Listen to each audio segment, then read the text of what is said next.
Hey, thanks for joining me for my second video diary about my ECT journey. I thought this time I would talk about my history with mental health and why I need this treatment. First got depression in high school when I was around 14. I was a very lonely kid because I lived in a really small town on a street where I was the only kid besides my little sister, and her and I didn't have a whole lot in common. I was also kind of a nerd and also a know-it-all. I like to describe myself in high school as like the gay Hermione Granger before Harry and Ron decided to be her friend. I was obnoxious and a know-it-all, and not that many people liked me for pretty solid reasons. So that loneliness led to a lot of depression. Then I also came out when I was in high school, and because it was a really small town, I was the only openly gay lesbian at my high school for a really long time. So that also added to my loneliness and depression. My first suicide attempt was when I was 15. That led to a hospitalization where I was hospitalized for 1 week. I was hospitalized the week of Halloween that year, which spending Halloween in a psych ward is its own unique story. Then I graduated high school, I moved to downtown Sacramento, I was around a lot more gay people, I had a lot more friends, I was able to function a little bit better because I was less lonely, but the depression was still there. I went off my meds that I'd been on in high school for a period of time. And then, around 21, 22, the depression started coming back with the suicidal ideation being pretty heavy. I was still kind of a really toxic person around then and wasn't ready to seek the help that I needed. And then right around 23, 24, my depression got so bad that I made another attempt on my life.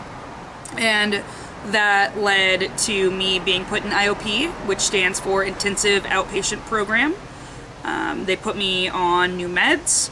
I was in that program for 4 hours a day, 4 days a week for 4 weeks. I learned a lot of really good tools in that program. It was really helpful, and I still use some of those tools today.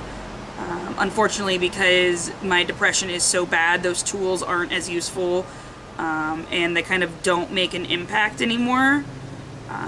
But they do work when my depression isn't as off the hook as it is now. Right after IOP, about 6 months later, I entered into a relationship with someone that would turn out to be abusive. And she also had her own mental health problems.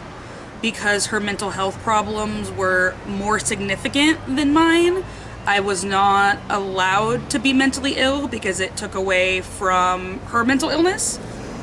So I hid it and I covered it for a long time. I would lay in bed next to her and think about killing myself, and was not able to say anything at the time because she had it worse. I got out of that relationship about 2 years ago. And that's when my depression really started to get gnarly. I entered into a new relationship with my wonderful girlfriend, who I'm still with now. I can definitely say that I would not be here if it wasn't for her love and support.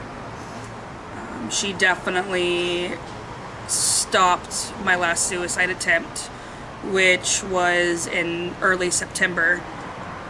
I was in a really, really rough spot and definitely made the most serious, dangerous attempt on my life. And I was ready. I was ready to go. I was done. I was fortunate that my girlfriend got through to me with the help of another friend. And because of that incident in September, I ended up being hospitalized for another week. After that September hospitalization, I met my current psychiatrist, who him and I get along really well because he is super analytical when it comes to psychiatry and meds, and approaches psychiatry almost like a math problem and a chemistry problem. So he is more concerned about getting the chemicals worked out than necessarily why the chemicals are imbalanced. I've had depression for such a long time that it is more likely that it is a massive chemical imbalance in my brain that has always been there than it is circumstantial depression. While I do have circumstances in my life that can naturally lead to depression, the depression was there before a lot of those circumstances came around. My doctor prescribed me lithium for suicidal ideation, and at first I was really hesitant to go on lithium because of the stigma of bipolar and how heavy of a drug lithium is. But I found out that lithium is also used for suicidal ideation. And so when I first went on it, it worked really well at a low dosage. And then about every month or two, we had to up the dosage until we reached a point where I was taking such a high dosage of lithium, I was almost reaching toxicity, and my body would reject the lithium. Within like an hour or so of taking the lithium, I would be physically ill, and it was interrupting my work and my social life. Because of the physical ailments I was experiencing with lithium, my doctor decided to take me off of it, and then I had no meds besides my current antidepressants, which weren't really working for the suicidal ideation functioning. I had no support network for the suicidal ideation, and it came back with a vengeance. Before the incident in September, I had told a friend of mine that I think about suicide every day, and that is just normal for me, and that I live with it. It did feel normal for me at the time, and it still does. I recognize that that's not normal, but I think about killing myself every day. And it wasn't until I decided to be honest with my doctors that I was taken seriously. I had hidden my suicidal ideation for so long because of the stigma and the shame and the fear of hospitalization. No one wants to go to the hospital. No one wants to go to the psych ward. It's not a fun experience. I especially don't want to go there, and I don't really ever want to go back. So because I decided to be really honest with my doctor and my therapist about my suicidal ideation, I started getting more serious treatment and being taken more seriously.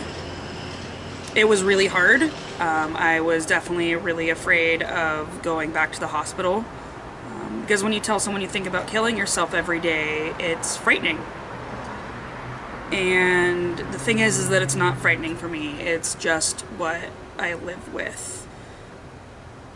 And I know that sounds strange to some people, but it's the way it's been for me for a long time. I am currently safe. I have a really amazing support system and a lot of people who love me and help care for me. I am currently staying with my girlfriend and her nesting partner, so that I have more people around me. Because a lot of my plans to hurt myself involve driving to specific locations and then doing it, I have set up systems with my girlfriend and her partner to make sure at night that I don't have access to my keys. During the day, it's typically not a problem because I'm able to distract myself. But as soon as I try to go to sleep or I don't have something actively distracting my brain, the first thought that pops in my head is you should kill yourself. So I have those tools and systems in place, and I do feel safe. And I have definitely taken steps to make sure that I can't hurt myself, so that when things get bad at night, I don't have a choice. So there's a lot more to talk about. There's a lot more to my history. That was kind of just the bare bones of it. I'm sure as this series continues, I'll get more in depth, because all of that has led to this moment and me getting the ECT treatment. I am really hopeful that this treatment will solve a lot of problems, because I can't continue to live with suicidal ideation every day. It's not an option.